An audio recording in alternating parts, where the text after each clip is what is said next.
Michigan, a state surrounded by water, is drowning in controversy. For years, Nestle, the world's largest food and beverage company, has bottled Michigan's water for next to nothing and sold it at great profit. Now, the state has greenlit the company's request to pump even more, despite widespread opposition. And all Nestle has to pay for these millions of gallons of water it gets a year is $200. And this in a territory where Native American tribes have treaty rights. There is a perception around the world that Nestle goes into poor communities with lax regulations, entices them with the promise of jobs, and then takes their water, sells it back to them at a profit. We have to go where the water's at. What do you think Nestle should do? Go home to Switzerland.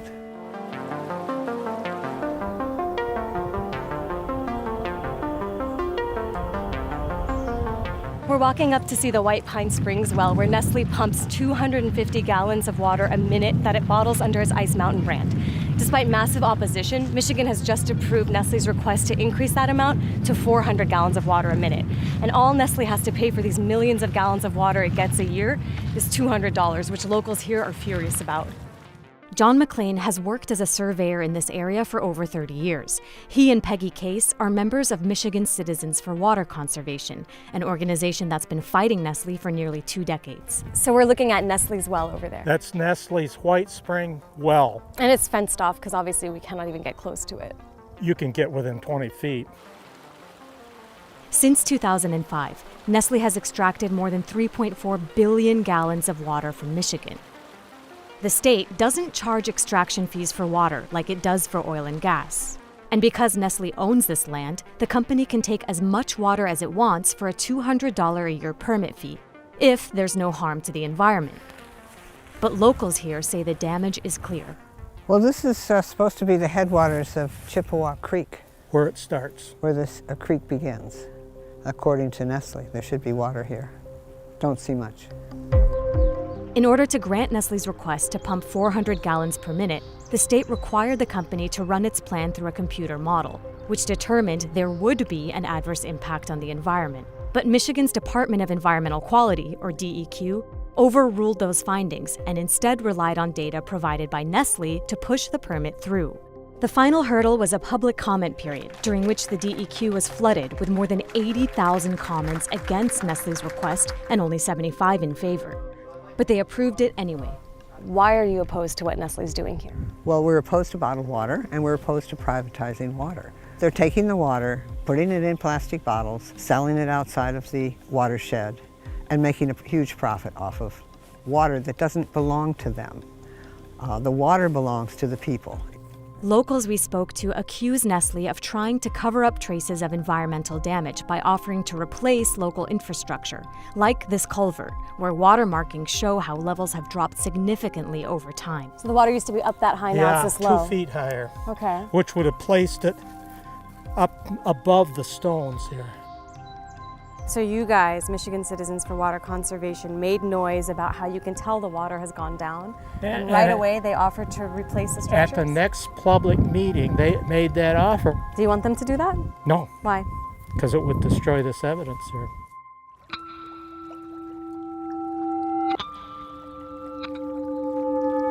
The fight for resources in this region goes back centuries. Desmond Barry is a tribal citizen of the Grand Traverse Band of Ottawa and Chippewa Indians. A treaty dating back to 1836 gives the tribe rights to the land and water in this area. The tribe spent more than a year lobbying the DEQ against Nestle. Our treaty rights are under threat by Nestle, a corporation that proposes to withdraw groundwater at unprecedented levels, which will have an effect upon surface waters within our treaty-ceded territory, where our way of life is dependent upon access to those treaty-reserved resources, such as fisheries, such as wildlife, plants, animals. Have you seen that happen so far? And we've seen that happen in this area. Where we're standing right now, we should probably be in knee-deep water, and we're not. And who's at fault for that? Nestle's at fault for that because about 2,000 yards behind us is their well. Nestle operates several well fields across Osceola and Mecosta counties, including the White Pine Springs well. Opponents say the surface waters of the 2 local creeks and river are suffering as a result. The water Nestle extracts gets pumped to the small town of Everett and then trucked to the Ice Mountain factory in Stanwood, where it's bottled and sold all over the Midwest.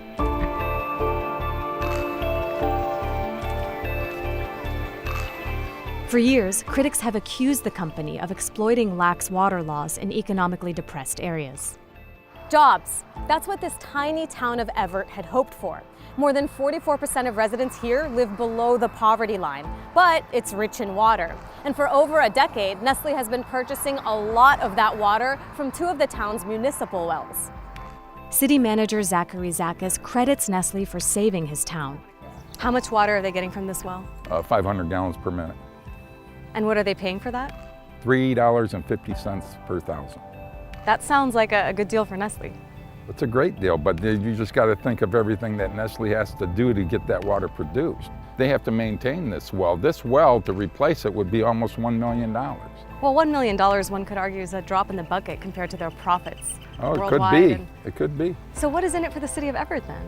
The revenue we generate annually from them. How much is that? I just looked at the numbers for 2017. Basically, we generated $313,000. Is that significant for a city like Oh, Everett? it's major for a city like ours. Despite hopes, Nestle never built a factory in Everett. The few jobs that exist here are at the transfer station, where water pumped from wells gets trucked to the Ice Mountain plant in Stanwood, 40 minutes away. Instead, Nestle helped finance things like new softball fields, a state fairground, and a new well. Did Nestle effectively buy out your town? No, not at all. Where do you come up with that? I mean, They have not bought out our town. All they're doing is purchasing spring water from us. It's frustrating. We're not like puppets. But Everett residents Marianne Borden and her daughter Rhonda feel differently.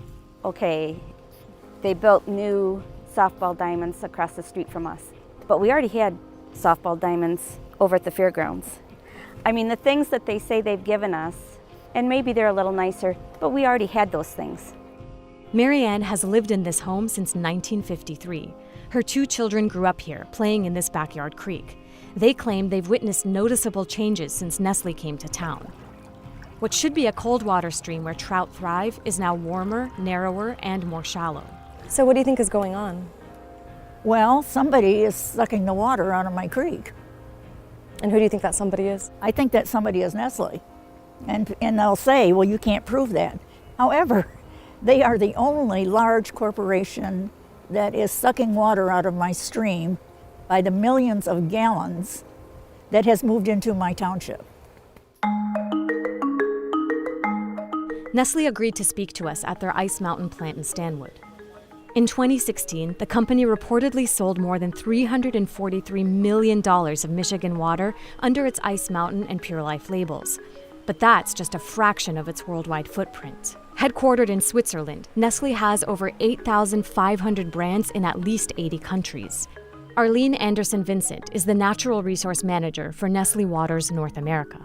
Why do you think there was so much local opposition to Nestle increasing its pumping there? We have lots of strong partnerships with residents and local businesses and business leaders. I don't know if I'm not sure how much local opposition that there is. Well, I'll give you an example. We filmed several people I spoke to who were standing on the side of the road and fishing trout, and we say, how's the fishing going? One man literally said, well, I don't catch as many thanks to Ice Mountain. What do you say to him? The science just doesn't show that.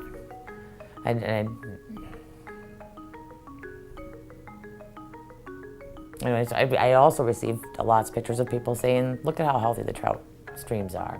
So you're not concerned that the area is being depleted at all by Nestle's pumping? I'm not concerned that the area is being depleted.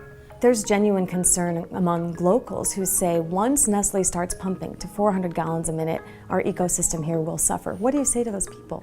The science does not show that. We are very confident in the science. We looked at it very conservatively. 400 gallons a minute is a very conservative number as to what that well could pump, and without negatively impacting any of the ecosystems. We study the ecosystems, we study the streams. But Nestle's science relies on subcontractors the company hires itself. Does Nestle believe that water is a fundamental human right? Most definitely. It is a human right. It is most definitely a human right. There is a perception around the world that Nestle goes into poorer communities with lax regulations, entices them with the promise of jobs, and then takes their water, sells it back to them at a profit. How do you respond to that? I can't speak to the perception per se, but from the science perspective, we have to go where the water's at. So a lot of times those are going to be more rural areas because that's where we have thick aquifers. It's not heavily industrialized. So that's where, from a science perspective, why we're in this area, why we're at White Pine Springs, and why we're in Stanwood.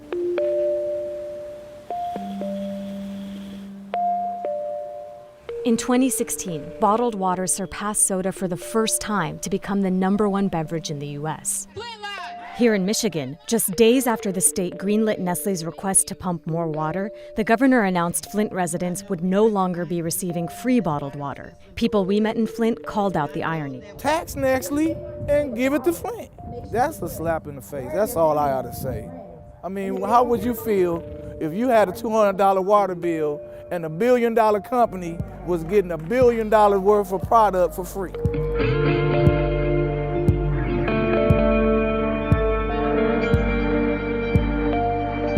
Despite public outcry, Nestle's presence in Michigan appears unstoppable. In the ideal scenario, what do you think Nestle should do? Go home to Switzerland. I'm serious. Go home. We don't want bottled water here. And we don't want corporations taking the water and turning it into a profit. Period.